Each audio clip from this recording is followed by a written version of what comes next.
What's cracking, Jump Nation family? It's your boy Hiroshi S, aka the Jump Rope Coach. Welcome to episode 9 of the combination series. This is going to be a kind of talkative video today. I'm going to run some raw clips of myself in the gym training, me building combinations and the problems that I face and how I deal with these problems. And I've got 3 tips to basically get you guys improving these combinations, getting them right, especially when they break down, especially when they go wrong. And I really do feel that these tips will help a lot of people out there just to make sure that they start crushing their jump rope routines, start enjoying them, and again, like I always say, to get jumping rope like bosses. And if by chance you've been living in a cave for the last year and a half and you are after a speed rope, you need to go and cop this. This is the Rush Athletic Speed Rope, also known as the money rope. It really doesn't need an introduction anymore these days, but go hit the link down below, use YouTube 10 for your 10% discount, and check out your local Amazon because we are stocking worldwide. So before we get straight into the video, I'm going to run that intro like I always do, and I'll see you in the next clip.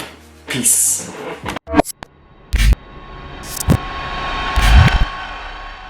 Yes guys, welcome back. So I'm going to scoot over to the side here and I'm going to pull up the raw clips from last night's gym session.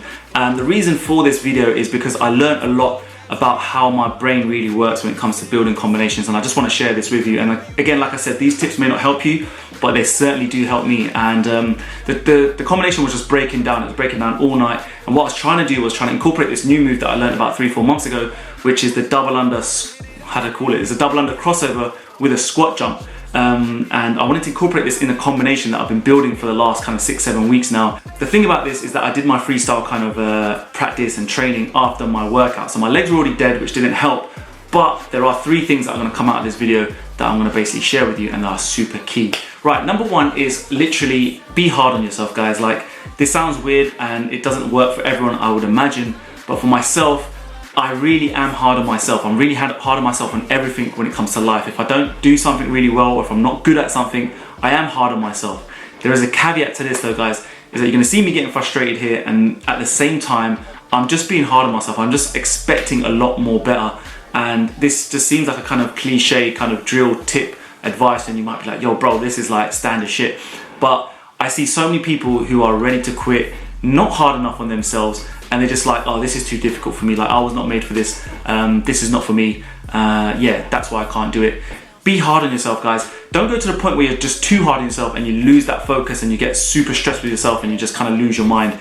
Be hard on yourself. Expect a lot more better. It sounds really stupid and kind of simple, but it really works for me, and it goes for all walks of life, guys. And like anything that you put your mind to in life, whether it's skipping, whether it's your job, whether it's like playing something on the football field or tennis courts, whatever it is, just expect the best. Like, you can push yourself, you can be a lot more better than you probably think. So in these clips, you're gonna see me just like getting a little bit frustrated. I'm just kind of like, and I'm just getting vexed. But at the same time, it's because I know I'm a lot better than this, and that I'm just trying so hard to make this combination work that it's just gonna happen. I'm gonna make sure it happens because I'm just hard on myself. The second tip, which is kind of counterintuitive to the first one, certain times when you have to understand that some combinations will just not work for you. So when I pull up this one again, there's a few different variations of this combination. Originally, I wanted to basically incorporate fast crossovers after my 360 spin, and then go into the double under cross jump. And then what I started to realize is that after my 360 spin, I was a little bit off balance. The fast crossovers after that would just literally tire me out, and then I'd have to go down into this flipping crazy move. So I did this over and over, and I started to realize that I was getting super tired. It didn't feel natural to me. It didn't feel nice. I didn't feel like it looked aesthetically nice as well when I was looking at the mirror.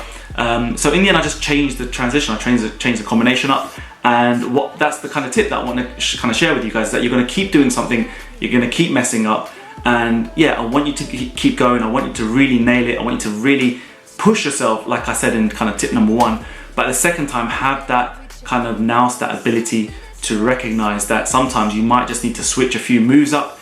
And this is all about the combination series, guys, that I want you to understand that you can build in different moves. Is all about making the kind of puzzle fit, making the aesthetics look right, making sure your body feels right, your alignment, your balance. You're basically gonna see me change things up here. I'm gonna basically take out the 360 spin from the combination, and I'm gonna add in the fast crossovers, and then I'm gonna go into the double under squat crossover. I don't know what to call it still, but I'm gonna go into it after a kind of easy side swing, just to set my body up right. And you'll see that that combination looks a lot more cleaner than the ones where I was messing up. I'm really pleased with that combination, and it really did help, like by just taking out the 360 spin. I didn't need it in there. And that said, like, there will be a chance where I can put the 360 spin after I come back up off the squats. But like I said, this is all about building the combination, building the puzzle, and making sure things fit. Third and final point, guys, is muscle memory. Now, this is something that a lot of beginners do not think about, and this is why I'm going to share it with you today.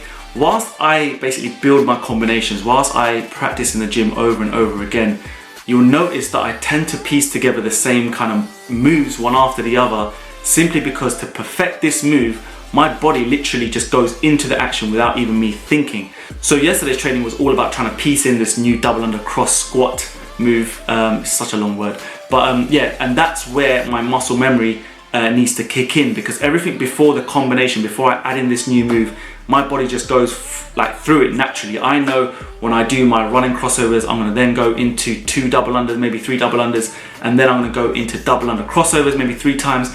Then I'm going to step back into side swing crossovers. Like, my head, my body is doing this all naturally. Now, naturally it's going to break down, like I've said, for the reasons beforehand, whether you're tired from your working out or whatever it may be. But the point being is that that combination has been fitted from my muscle memory, from doing it over and over and over again. And that's what I basically want to share with you guys today, is that when you're building your combinations, I want you to literally feel like your body is just moving into these combinations, into these kind of transitions without you even really thinking about it. Like, and that's where the difference is between beginners and really advanced, or intermediate and advanced really, is that the intermediate or the beginners will always focus on the one move by itself, so running crossovers by itself, and then they're thinking, okay, I want to do double unders, but they don't really know which move to kind of piece in after really, or they want to do double under crossovers and it kind of just looks disjointed.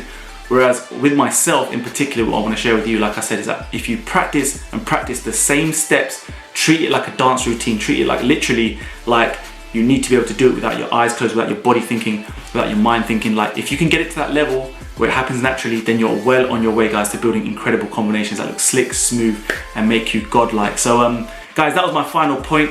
Yeah, it's a bit of a talkative video today, but I just wanted to keep it short, sharp, and sweet. If you did enjoy this video, if you did find it helpful, please give this a big thumbs up. Do comment down below, especially for that 1 hour club.